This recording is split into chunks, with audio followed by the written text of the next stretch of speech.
Exatamente às 04:06 e 27 segundos do dia 9 de novembro de 2025, o termômetro urbano de Voronezh marcava 0, e o vapor que saía das chaminés se misturava com outra nuvem, fumaça elétrica, cheiro de cabo queimado. O que os moradores primeiro confundiram com um apagão de rotina era outra coisa. A onda de drones ucranianos havia entrado pela periferia industrial e, em poucos minutos, atingiu duas peças críticas do mesmo sistema: o coração do aquecimento urbano e, depois, uma refinaria-chave no interior. 2 golpes, mesma noite, mesma mensagem: cortar o pulso e queimar o sangue. Voronezh não é uma cidade às escuras. É uma cidade com anéis de tubulações de água superaquecida que passam sob as avenidas, estações de bombeamento que alimentam bairros inteiros e subestações que regulam pressão e temperatura para que, quando o inverno chega, os radiadores cantem seu rumor metálico. Às 04:06, esse rumor parou em vários distritos do setor oeste. Uma série de drones rápidos, de asas curtas e fuselagem escura, desceu seguindo linhas ferroviárias e cercas de fábricas, aproveitando a sombra térmica da própria cidade. Um após outro, impactaram perto de válvulas mestras e nós elétricos. Os sensores fizeram o que podiam. Fecharam, isolaram, redirecionaram. Mas a rede não foi feita para a guerra, foi feita para o inverno. A primeira explosão, seca, abriu uma câmara de válvulas no distrito de Leninsky. A segunda, minutos depois, tirou de serviço uma subestação que alimentava bombas de circulação. O sinal nos painéis de controle deixou de desenhar linhas verdes e começou a piscar em vermelho. Os operadores locais passaram ao modo manual, abriram bypasses, purgaram ar, fecharam em cascata para evitar que a pressão rompesse outras seções. Quilômetros de tubulação foram salvos. Mas a consequência era inevitável. Radiadores frios, vapor sem força, janelas embaçadas por dentro com o hálito. Nas redes locais, surgiram as primeiras mensagens. Mais alguém sem calor? A água morna sai marrom. Ouviu-se um estrondo no subsolo. As autoridades de Voronezh informaram em minutos que o fornecimento seria restabelecido de forma escalonada. Essa frase, em linguagem civil, significa que há trechos caídos e que o sistema só voltará completo quando a pressão se equilibrar. Era o primeiro efeito tangível da onda, mas não era o objetivo final. Enquanto os técnicos começavam a abrir armários metálicos e levantar tampas de inspeção, outro grupo de drones seguia viagem rumo ao leste. A segunda fase havia sido planejada desde Kiev com precisão de relojoeiro. A inteligência havia identificado uma refinaria no interior, conectada por oleodutos e estradas a vários nós logísticos. Não era a maior da Rússia, mas sim uma peça vertebral para 4 regiões. Em seu mapa interno, a refinaria é uma cidade. Destilação atmosférica, vácuo, reforma catalítica, tanques de cru e de produtos, linhas de bombeamento enterradas, tochas que coroam o cenário industrial. Nessa noite, os drones que desligaram o aquecimento também vieram atacar o fogo. Às 04:19 e 11 segundos, um dos drones de maior autonomia surgiu rente ao horizonte industrial da refinaria. Voou baixo, cruzou sobre um trecho de tubulações que zumbiam com a passagem do produto e encontrou o ponto de menor blindagem, a sala de troca térmica ao lado de um conjunto de bombas. O impacto não foi espetacular em som, mas sim em efeito. O golpe sacudiu um conjunto de válvulas, a vibração abriu um vazamento, o jato procurou uma faísca. A faísca veio de um motor elétrico sob carga. O fogo acendeu como se alguém tivesse jogado um fósforo no coração do processo. Os vigilantes da torre de controle viram como a luminosidade da tocha de segurança se tornava anormal. O que deveria ser uma chama vertical controlada agora era um brilho lateral sobre as linhas de bombeamento. Os sprinklers foram ativados. Chegaram os primeiros caminhões de espuma. As sirenes internas soltaram seu uivo industrial. Da estrada, motoristas frearam ao ver o céu tingido de laranja. Ninguém sabia ainda que aquilo era a segunda metade da mesma operação. Primeiro frio, depois fogo. A cidade sem aquecimento, a refinaria em chamas. A Ucrânia havia cuidado dos detalhes táticos. A primeira onda em Voronezh tinha a função de abrir um frente civil e técnica, ocupar rádios, diminuir a atenção do comando regional, forçar as autoridades a falar de restabelecimento. A segunda tinha a função de custo, paralisar uma unidade de processo, gerar risco de parada total, ameaçar a logística de combustível. 2 frentes, uma noite.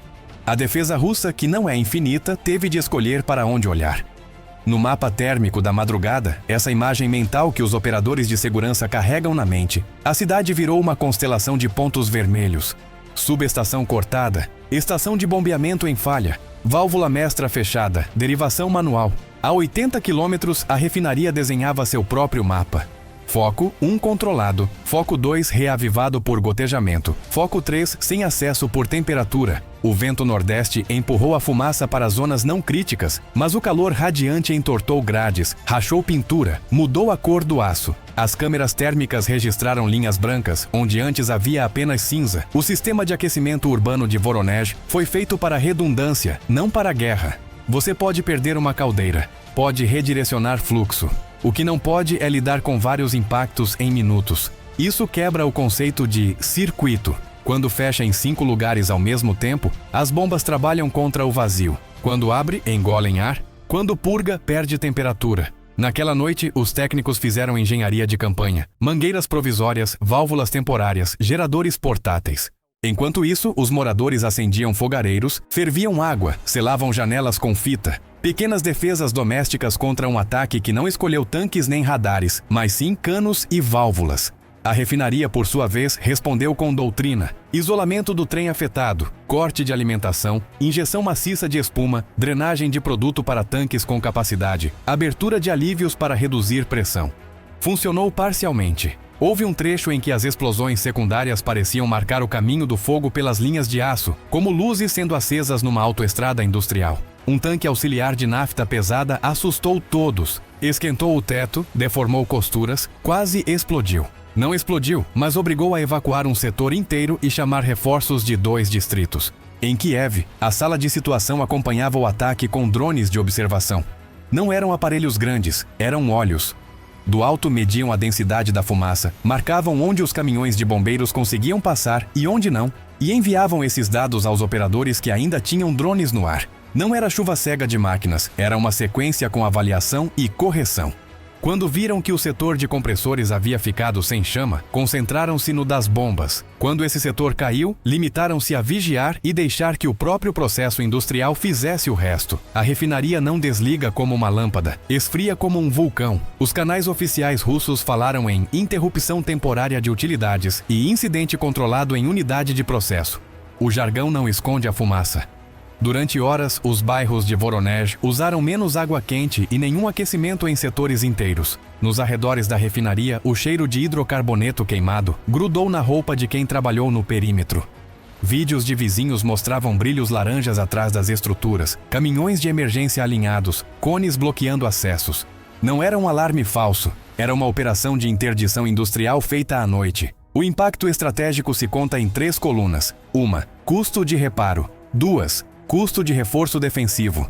3. Custo logístico. Reparar válvulas, bombas e subestações exige peças e técnicos que precisam viajar. Reforçar defesas exige mais radares, mais interferidores, mais guardas. Compensar a refinaria obriga a redistribuir produto por estradas e ferrovias. Mais caminhões-tanque, mais escoltas, mais horas. Com uma dúzia de drones, a Ucrânia gerou contas que a Rússia terá de pagar por semanas. Há um componente psicológico intangível. O inverno. Atingir o aquecimento em novembro não é tocar qualquer interruptor. É tocar o nervo de uma cidade que se prepara para o frio. As imagens de janelas embaçadas por dentro e trabalhadores com lanternas no subsolo impactam mais do que as de um tanque queimando num campo aberto. A mensagem é simples. Se você alimenta a guerra, seus canos podem senti-la. E se seus canos a sentem, suas noites serão mais longas. Na refinaria, ao amanhecer, o inventário humano fazia a chamada. Ninguém faltava. Essa foi a única boa notícia. O inventário técnico não foi tão gentil.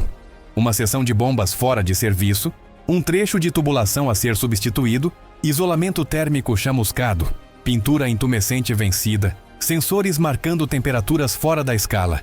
Os engenheiros pegaram seus tablets, tiraram fotos, desenharam com giz no metal. Mediram folgas.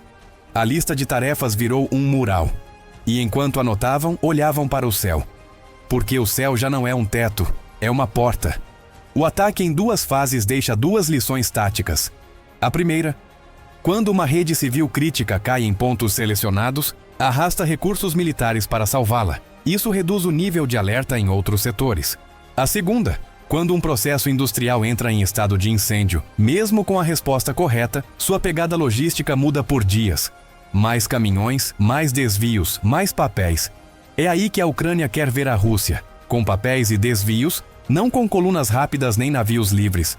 Exatamente às 05:02:41 segundos, os monitores da rede térmica de Voronezh mostraram a primeira subida estável de pressão nas linhas principais. As caldeiras auxiliares haviam entrado em operação. Os bypasses estavam se fechando em ordem. As bombas retomavam pulsos uniformes. O aquecimento voltava, mas não totalmente. A cidade continuaria parcial durante a manhã. A 80 quilômetros, os focos da refinaria já não eram paredes de fogo, mas ilhas fumegantes defendidas por barreiras de espuma. Os bombeiros sabiam que o difícil não é o pico, mas a persistência. Aquele calor residual que estraga rolamentos. O que aconteceu em seguida deixou todos em choque. Inscreva-se para acompanhar esse confronto.